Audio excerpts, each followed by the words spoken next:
Rahim. In the name of Allah is the most gracious and most merciful. Assalamu alaikum dear students. I hope you all are fine, and today we are going to start our new chapter, and the chapter name is chapter number 5, and the chapter name is cell cycle. Okay, first of all we will discuss about cell cycle. Okay, the most basic characteristics of life is reproduction. Reproduction, the process of generating offspring. Reproduction occurs at different levels of organization. Parts of cells such as chromosomes produce new chromosomes. Cell produce new cells, and individuals produce offspring like themselves. Chromosomes in the in the nucleus of each cell, the DNA molecule is packed into thread-like structure called chromosomes. Okay, ज़िंदगी की सबसे बुनियादी खसूसियत जो है वो reproduction है। Reproduction का अमल जानदारों की जो है वो ऑर्गेनाइजेशन से है, उसके मुख्तलिफ दर्जात पर होता है। एक सेल के हिस्से जो है वो जैसे कि क्रोमोसोम्स है वो नई क्रोमोसोम्स बनाते हैं। और if we recall from chapter 1, अगर हम फर्स्ट चैप्टर के अंदर देखें, and individual remember Rudolf Virchow, he proposed an important biological principle, all cells come from cells. This principle tell us that the continuation of life including all aspects of reproduction is based on the reproduction of cells. We commonly refer cellular reproduction as cell division, and it is a part of the whole life of cell cycle. Okay, और मुकम्मल जानदार जो है वो अपनी जैसी जो है वो ऑफस्प्रिंग पैदा करते हैं. उसने एक अहम जो साइंटिस्ट था जिसका नेम था रिडोल्फ विर्चू, उसने एक अहम बायोलॉजिकल प्रिंसिपल तजवीज़ किया था, और तमाम सेल्स पहले से मौजूद सेल से ही बनते हैं. और ये प्रिंसिपल हमें बताता है कि ज़िंदगी के जो तसलसल है, मीन के जो कंटिन्यूशन है लाइफ की, जिसमें रिप्रोडक्शन के तमाम जो है वो पहलू जो है वो शामिल हैं, एस्पेक्ट्स जो है वो पहलू शामिल हैं. उसकी जो है वो बुनियाद जो है वो सेल्स की रिप्रोडक्शन पर होती है, और सेल्स की रिप्रोडक्शन को आमतौर पर हम सेल डिवीजन के नाम से ही जानते हैं, और ये अमल सेल की तमाम ज़िंदगी यानी सेल साइकिल का एक हिस्सा होते हैं. Okay, cell cycle. Cell cycle is the series of events from the time a cell is produce until it complete mitosis and produce new cells. Cell cycle से मुराद उन तमाम वाक़यात का जो है वो सिलसिला जिनमें एक सेल जो है सेल पैदा होने से लेकर माइटोसिस के ज़रिए नए सेल्स बनाता है. Cell cycle consist of 2 major phases. Cell cycle की 2 जो है वो मेजर फेजेस हैं. Number 1 interphase and mitotic phase. Mitotic phase को हम एम फेज भी कहते हैं. Mitotic phase is relatively short period of cell cycle. Okay, it alternates with a much longer interphase where cell prepares itself for division. ये एक लंबे interface के साथ जो है वो एक्सचेंज हो जाती है, चेंज कर लेती है अपने आप को, और उसके बाद जिसमें सेल अपने आप को जो है वो डिवीजन के लिए तैयार करता है. Okay, interphase is the time when a cell metabolically activity is very high as it performs its various functions. It is divided into 3 phases: G1 first gap, S synthesis, and G2 second gap. Okay, interface के दौरान जब cell की metabolic सरगर्मियाँ जो है वो high होती हैं, और वो अपने ज़्यादातर जो है वो वेरियस ज़्यादातर जो फंक्शंस है वो इंजाम देता रहता है, वो करता रहता है, सर इंजाम देता रहता है, प्रॉपर वर्क करता रहता है. और जो है इंटरफेस को 3 जो है वो फेजेस के अंदर जो है वो तकसीम किया गया है, जैसे कि number 1 G1 phase, S and G2. Okay, first of all G1 phase.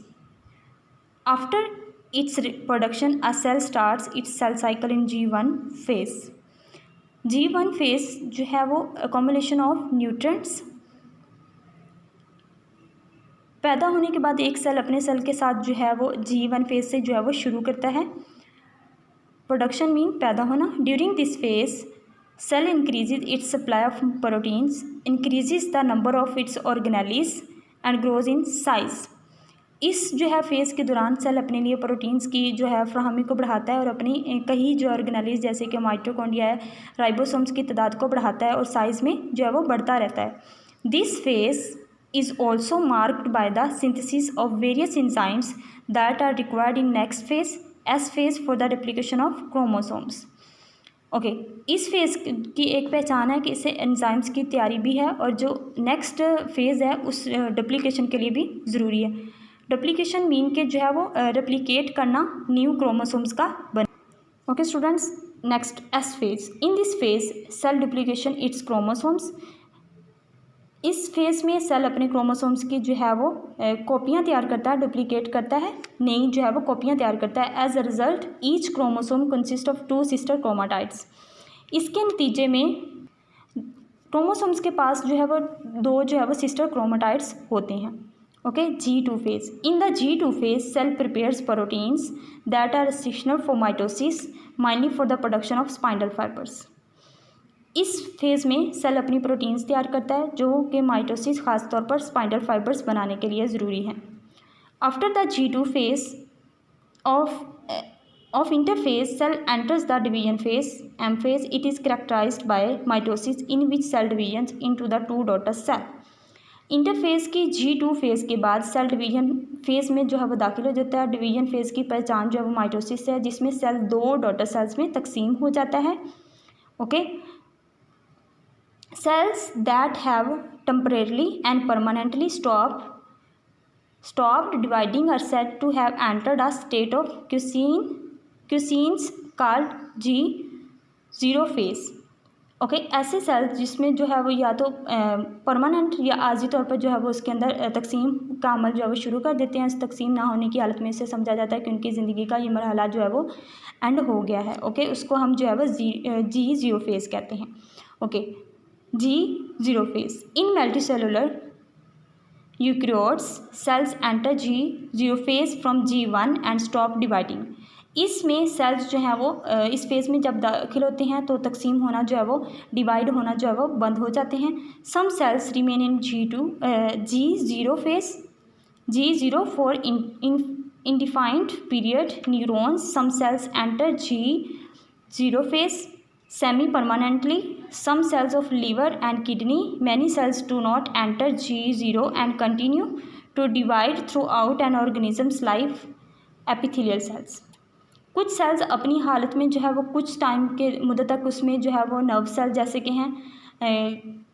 उसके बाद कुछ सेल्स इस फेज़ में ज़्यादा मुश्किल तौर पर जो है वो दाखिल हो जाते हैं, जैसे कि जिगर है और गुर्दे के कुछ चंद सेल्स। इस तरह के कई सेल्स जैसे कि एपिथेलियल सेल्स भी जो है वो G0 फेज़ में दाखिल नहीं होते और जानवर की तमाम ज़िंदगी के दौरान जो है वो तकसीम होते रहते हैं। ओके स्टूडेंट्स, कुछ इंपॉर्टेंट जो है वो पॉइंट्स मैंने यहाँ पे राइट किए हैं, तो अब आप इनको देखेंगे। First of all mitotic phase, number 2 interphase की आगे मेजर 3 फेजेस हैं। Number 1 G1, S and G2 phase. Cell cycle consist of 2 major phases, interphase and mitotic phase. Mitotic phase को हम M फेज भी कहते हैं। Interphase G1 phase, S phase, S synthesis and G2 second gap उसका G1 phase. After its production a cell starts its cell cycle in G1 phase. Number 2, the cell increase its supply of protein, increases its number of organelle, cell grows in size, and synthesis of enzymes required in S phase. During S phase, DNA replication take place. Cell duplication its chromosomes. Each chromosome contains of 2 sister chromatids. And G2 phase. During G2 phase, cell prepare protein essential for mitosis, mainly for production of spindle fibers. Okay students, take care and have a nice day. Allah Hafiz.